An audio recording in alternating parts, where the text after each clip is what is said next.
tourism, trade and matters industrialization.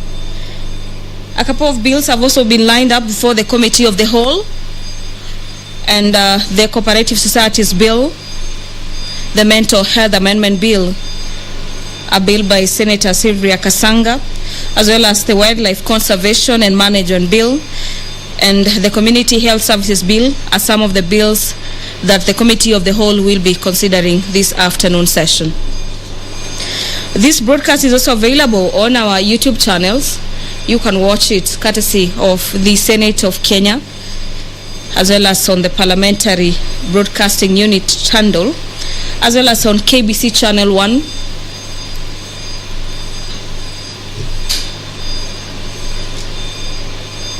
A few motions will be moved before the floor of the House.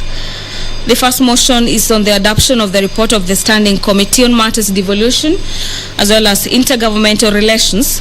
This is concerning the impasse on the budgetary estimates for the financial year 2020 and 2021 for the Kirinyaga County between the County Executive and the County Assembly.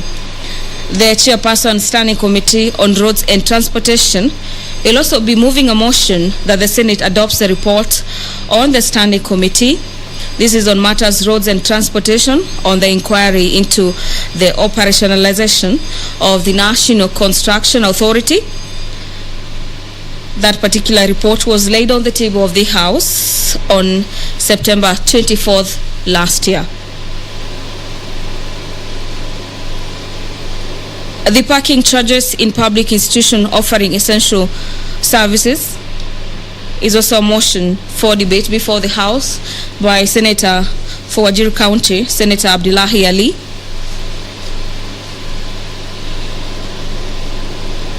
That concerned that access to hospitals, education institutions, and other places offering essential services might be hindered.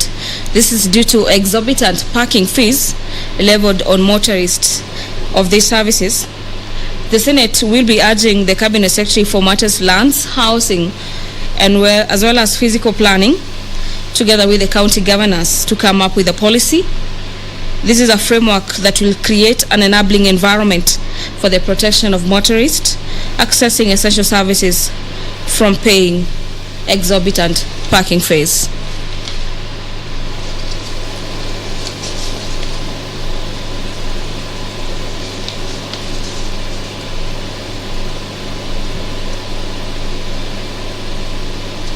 Nominated Senator Abshiro Halake will be moving a motion on the integrating climate change education. This is into matters school curriculum at all levels.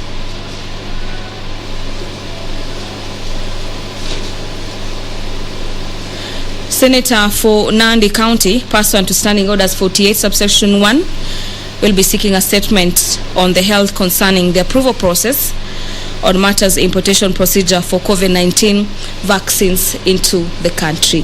The business of the House is just about to commence, and I'm now handing you over for the live broadcast. My name is Gladys Mungai. Enjoy your viewing. Good afternoon. I beseech you to behold with your abundant favor and blessings as your servants whom you have been pleased to call to leadership positions in this republic. We seek guidance to treat and consider all matters that shall come under our deliberation in so just and faithful a manner as to advance the peace, prosperity, and welfare of our country and of those whose interests you have committed to our charge. Amen.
Order number 1, administration of oath.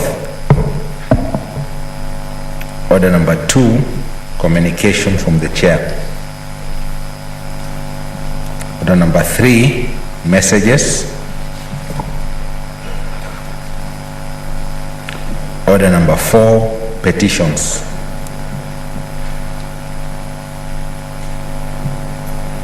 Order number 5, papers. Leader of majority. Leader of majority.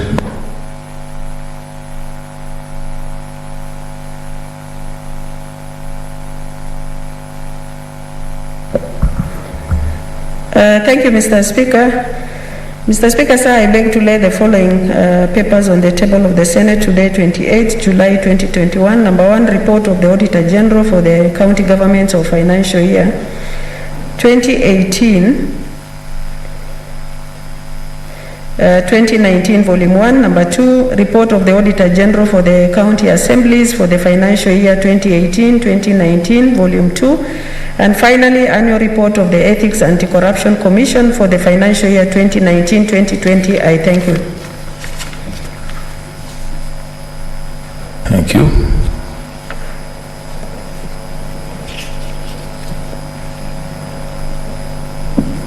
Next order.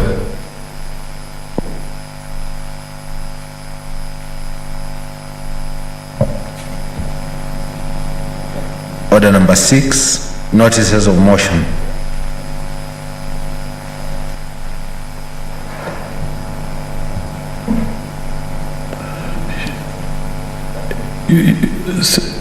Yes, Senator Petronila.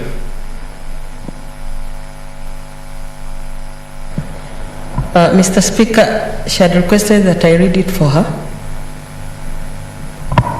That's okay.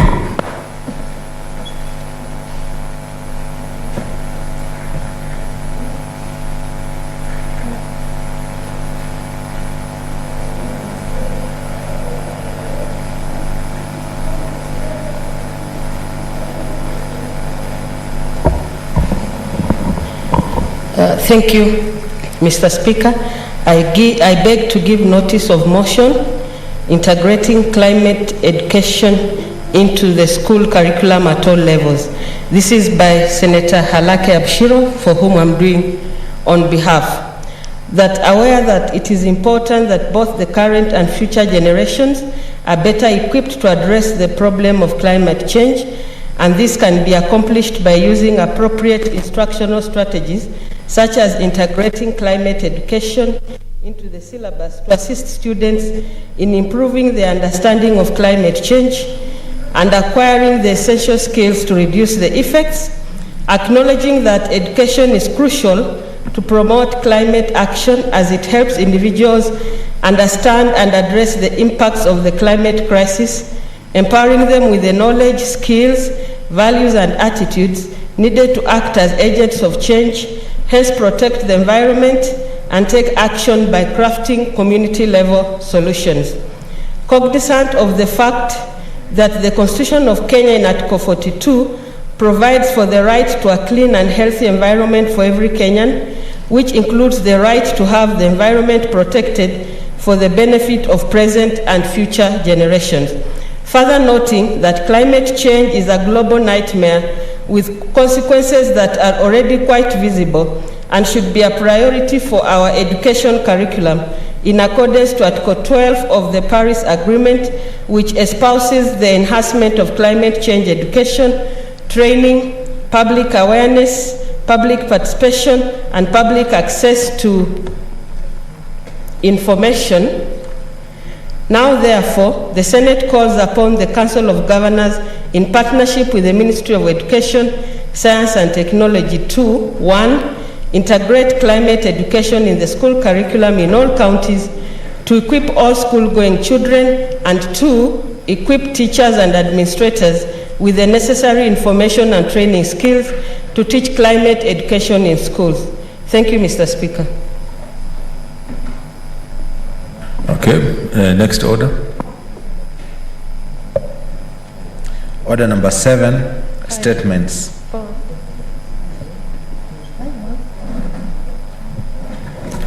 Senator Cherargei? I don't see him, he's deferred. Senator Trans Nzoia, Senator Michael Mbito? I don't see him, he's deferred. Next order. Oh, Senator Mogeni, sorry.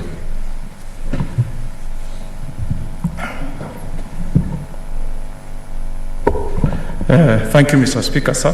Mr. Speaker, sir, I raise understanding order 51(1)A to make a statement.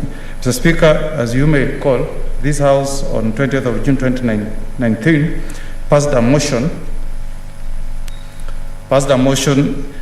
whereof the Senate filed a High Court petition number 284 of 2019 that was later consolidated with petition number 353 of 2019, whereof the Senate was challenging a number of acts that were passed by the National Assembly without compliance with Article 110(3) of the Constitution that makes it a condition precedent for the speakers of the two houses to have concurrence before bills are processed by either house.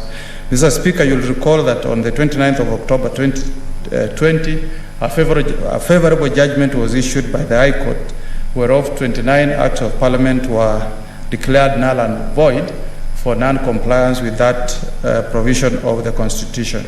Mr. Speaker, the National Assembly, being dissatisfied with the outcome of the High Court, proceeded to file civil appeal number E284 of 2021 that has been pending before the Court of Appeal. Mr. Speaker, I wish to report that yesterday myself, Senator Orengo, and Senator Mtula Kilonzo Jr. represented the Senate in civil appeal number 084 of 2021 that was heard before Justices Lady Justice Murugor, Lady Justice Nyamweya, and Lady Justice Lesit. Mr. Speaker, sir, the arguments and submissions were concluded yesterday, and the Court of Appeal reserved judgment for the said appeal for the 5th of November 2021. The Speaker, the Justice of the Court of Appeal also directed that the status quo do remain in force in terms of the 23 bills that were nullified by the High Court to remain in force pending delivery of the judgment of the Court of Appeal on the 5th of November 2021. Mr. Speaker, on behalf of the Committee of Legal Affairs, Justice and Human Rights, we give our commitment to this House that will continue to represent the interest of the Senate in that appeal till the matter is heard and concluded. We wish to extend our vote of thanks to the Office of the Clerk and the officers who are forwarded to the three advocates in terms of extending support to them, that is Mercy Thanje and Sylvia, for the support that they gave us during the preparation and hearing of this petition. I thank you, Mr. Speaker, and we shall update the House on the outcome of that ruling on the 5th of November 2021. I thank you, Mr. Speaker. Thank you so much, Chair. Next order.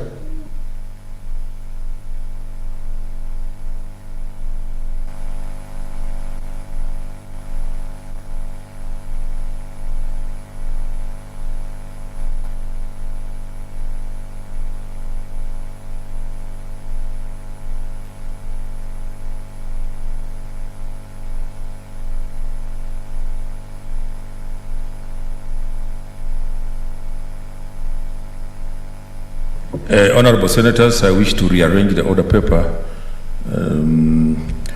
So I'll direct that we go to order number 20, and when the whips have seen them walk in, when they are ready, they will let me know, so that then we can go back to the other orders. So order number 20, Clerk. Order number 20, the Office of the County Printer Bill, Senate Bills number 13 of 2021, second reading, resumption of debate.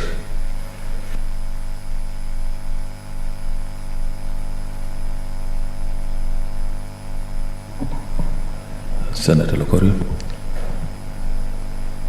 Thank you, Mr. Speaker.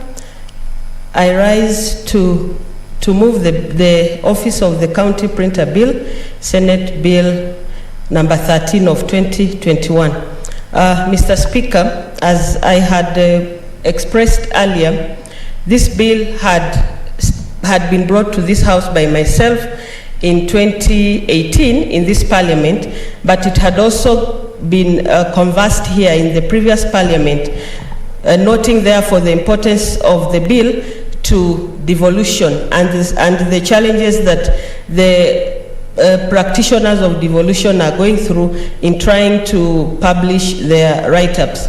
Mr. Speaker, public participation was intensively done on this bill, and some of the deliberations that had been made then, even objections that had been expressed by, for example, the national government printer, have now been were looked at, expressed, and reviewed in this new bill before we republished it for consideration.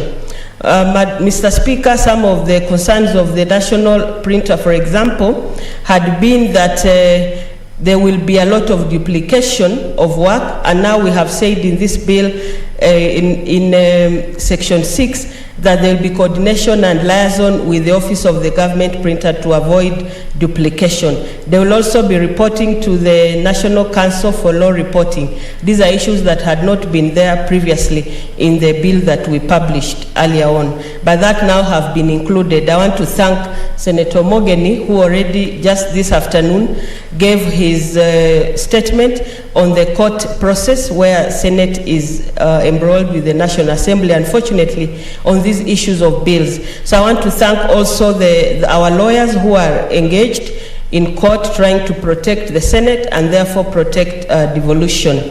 Mr. Speaker, the principal object of this bill is to establish the Office of the County Printer in each of the 47 counties. The establishment of this office, Mr. Speaker, is necessitated by the provisions of the County Governments Act 2012, which keep making reference to publication of bills, acts, and other documentation in a county gazette. The Act does not, however, provide for the establishment of the Office of a County Printer that would then publish these gazettes. Article 185(1) of the Constitution provides for the legislative authority of county governments in the following terms. The legislative authority of county assemblies, Article 185(1), the legislative authority of a county is vested in and exercised by its county assembly. Article 199 of the Constitution provides as follows, that publication of county legislation in 199(1), county legislation does not take effect unless published in the Gazette. 199(2), national and county legislation may prescribe additional requirements in respect of the publication of county legislation. Hence, the prescription of this Office of the County Printer Bill by the Senate. The County Government Act number 17 of 2012 says in section 23 that in the publication of a bill shall be published by including the bill as a supplement in the County Gazette and the Kenya Gazette. Section 25 of the same Act, that's the County Government Act, further provides for the coming into force of legislation passed by the County Assembly in the following terms. 25(1). A legislation passed by the County Assembly and assented to by the Governor shall be published in the County Gazette. Note, Mr. Speaker, the use of the word shall be published in the County Gazette and Kenya Gazette within 7 days after assent, meaning, Mr. Speaker, that it is important we have a County Gazette in place. Otherwise, then the county assemblies are making laws that can easily be termed as unconstitutional.